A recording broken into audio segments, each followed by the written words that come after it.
E ali perguntou aos discípulos: quem é que as pessoas dizem ser o Filho do Homem? Eles responderam: alguns dizem que é João Batista, outros Elias, outros ainda Jeremias ou algum dos profetas. E vós, retomou Jesus, quem dizeis que eu sou?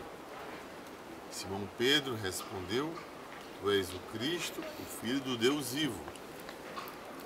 Jesus então declarou: feliz és tu, Simão, filho de Jonas, porque não foi a carne e o sangue que te revelou isso, mas o meu Pai que está nos céus.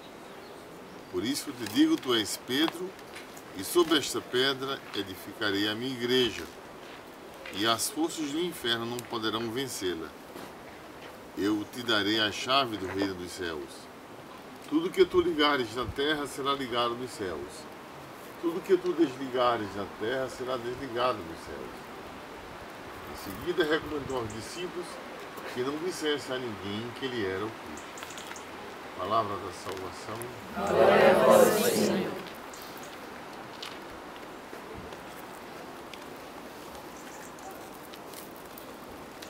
Não é somente porque Jesus tinha dito, mas Jesus revelava quem ele era pela forma como ele falava. Vocês sabem, existe uma tradição rabínica que os rabinos, quando comentam a Sagrada Escritura, eles comentam citando outros rabinos.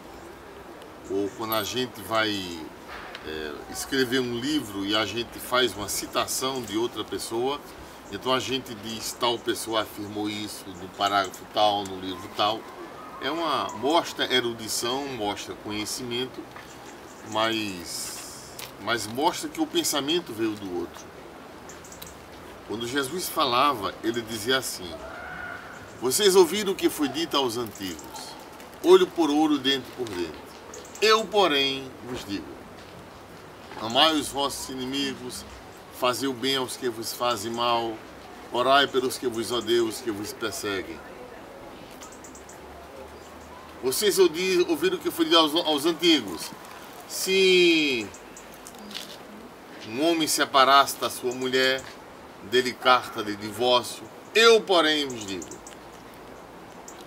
Com essa maneira de falar, ele mostrava que era uma pessoa que tinha uma autoridade de falar, como não era costume se ouvir na época.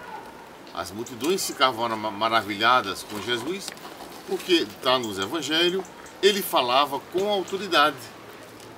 Por isso as pessoas também, os que escutavam, os fariseus da época, olhavam Jesus e perguntavam: com que autoridade tu falas dessa maneira?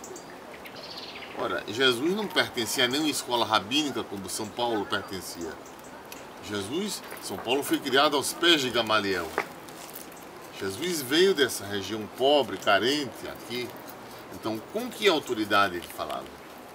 Ele era filho de Maria, filho de um carpinteiro, não é? Sua parentada toda era conhecida deles aqui, então foi aí que ele respondeu. E o batismo de João Batista? João Batista batizava com que autoridade? O batismo dele vinha de Deus ou dos homens? Não quiseram responder, porque se dissessem vem de Deus, então eles reconheceriam João Batista como um dos profetas.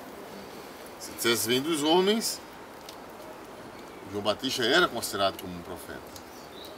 Então não poderia ser tratado assim. Ele respondeu: portanto, eu também não vos digo com que autoridade eu falo essas coisas. Mas depois ele disse: se vocês não acreditam em mim, acreditem pelo menos nos sinais que acompanham. Depois vocês sabem, existe o credo de Israel que diz: ouve Israel, Shema Israel, Adonai Eloheinu Echad. O Senhor nosso Deus é o único Deus, único, não há outro. Jesus disse: ouve Israel, eu e o Pai somos um. Já pensou? Não é costume um judeu dizer eu e o Pai, eu e Adonai, eu e... somos um. Não existe, minha gente. é uma coisa tão fora. Ou é louco, ou pirou, ou então é outra coisa. E a crítica mais cerrada, nenhuma crítica mais ferrenha mostra que Jesus fosse algum desequilibrado, algum lunático, esquizofrênico, megalomaníaco, com ideia de perseguição ou ideia de grandeza. Gente, pelo contrário, era o menor, o servo de todos, lavava os pés de todos, Mas essa consciência de que ele era único com o Pai, quando ele falava, ele dizia: quando vocês rezarem, reza assim, Pai nosso que está, reza assim, Pai nosso, o vosso Pai e o meu Pai, o vosso Deus e o meu Deus. Ele percebia a relação única dele com o Pai. Por essas coisas e os sinais que acompanhavam, pela forma como ele vivia, como ele era, as pessoas percebiam que não era somente um profeta. Uns diziam que era um profeta, outros diziam que era... Comparava com os grandes profetas. Nunca se viu coisa igual em Israel, se dizia. E ao mesmo tempo a consciência de que não veio para abolir a lei nem as profecias. A consciência foi de que ele veio para mostrar a plenitude da lei, que se cumpre no amor. O amor é a plenitude da lei. Aquele que ama, verdadeiramente ama, como que é esquecido de si, cumpre a lei, cumpre as profecias. Por esse motivo, essa consciência e a vida e os sinais que o acompanhavam, eles professaram: Tu és o Cristo, Filho de Deus. Mas ainda assim a ideia era misturada com as ideias que se tinha do messianismo vigente. Vai restaurar o trono de Davi, seu pai, o seu reino não terá fim. Sabe, essas ideias vigentes na época. Só aos poucos é que foram descobrindo, percebendo que o reino de Deus, conforme Jesus próprio tinha dito, começa dentro da gente, está dentro da gente. Não é uma realidade que vem de fora para dentro, mas é de dentro para fora. O reino nasce a partir de dentro.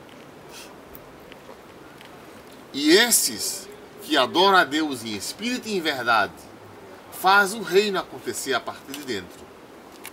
Justiça, verdade, santidade, temor de Deus, etc. Agora, se a gente diz que Jesus é para nós o Cristo, quem somos nós uns para os outros? Ele disse: quem me vê o Pai, disse a Tomé no último dia. Tomé, há quanto tempo estou com vocês e vocês não me conhecem? Quem me vê o Pai. Aí, quando alguém nos vê quem? Vê um somatório de quê? Quanta coisa. Luz e sombra, certamente. Porque só Deus é luz pura. Só Deus é luz. E nós a luz e sombra.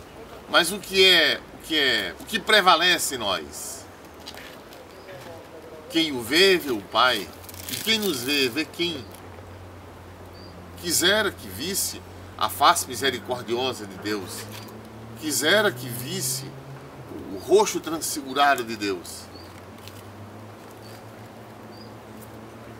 E ontem, comentando um pouquinho lá no ônibus, eu dizia: todos os católicos são cristãos,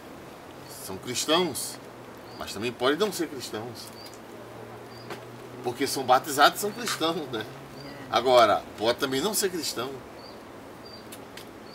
Agora, todos os cristãos são católicos? Não, porque há evangélicos também. Mas todos os evangélicos são evangélicos? Não.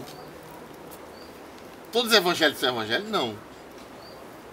Há evangélicos que não são evangélicos. Gente, depende do modus vivendi. Depende do estilo de vida, depende de uma forma de ser, de uma maneira de viver. Tu acreditas uma frase dita por Mahatma Gandhi, que ainda hoje nos envergonha, gostava tanto do Sermão da Montanha?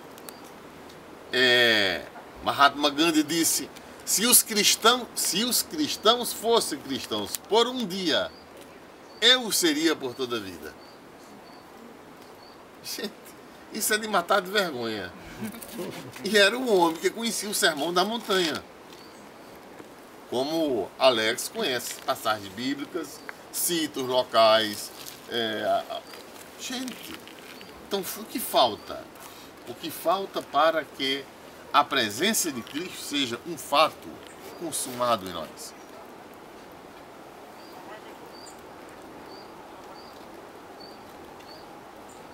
Sim, mas eu acabei... Na próxima fala, o Padre Fabrício fala isso. Só eu tenho falado, me desculpe. E quando for da próxima vez, eu me esqueci. O senhor vai falar da próxima vez. Por quê? Eu já falei hoje por 2 vezes. Era Patrícia, me desculpe. É bom.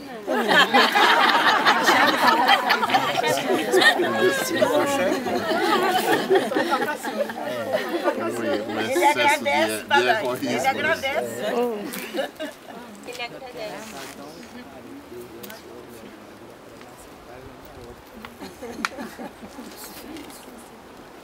E, gente, fiquemos alguns momentos em silêncio.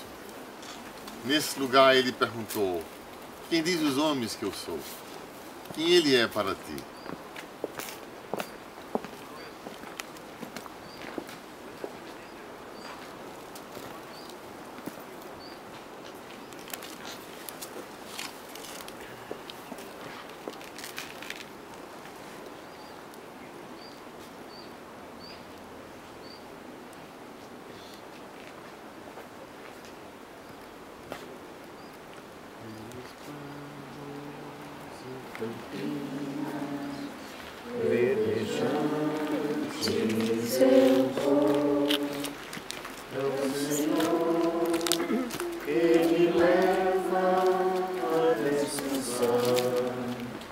Junto às fontes de águas puras, repousantes eu vou. Minhas forças o Senhor vai animar. Tu és, Senhor, o meu pastor. Por isso nada em minha vida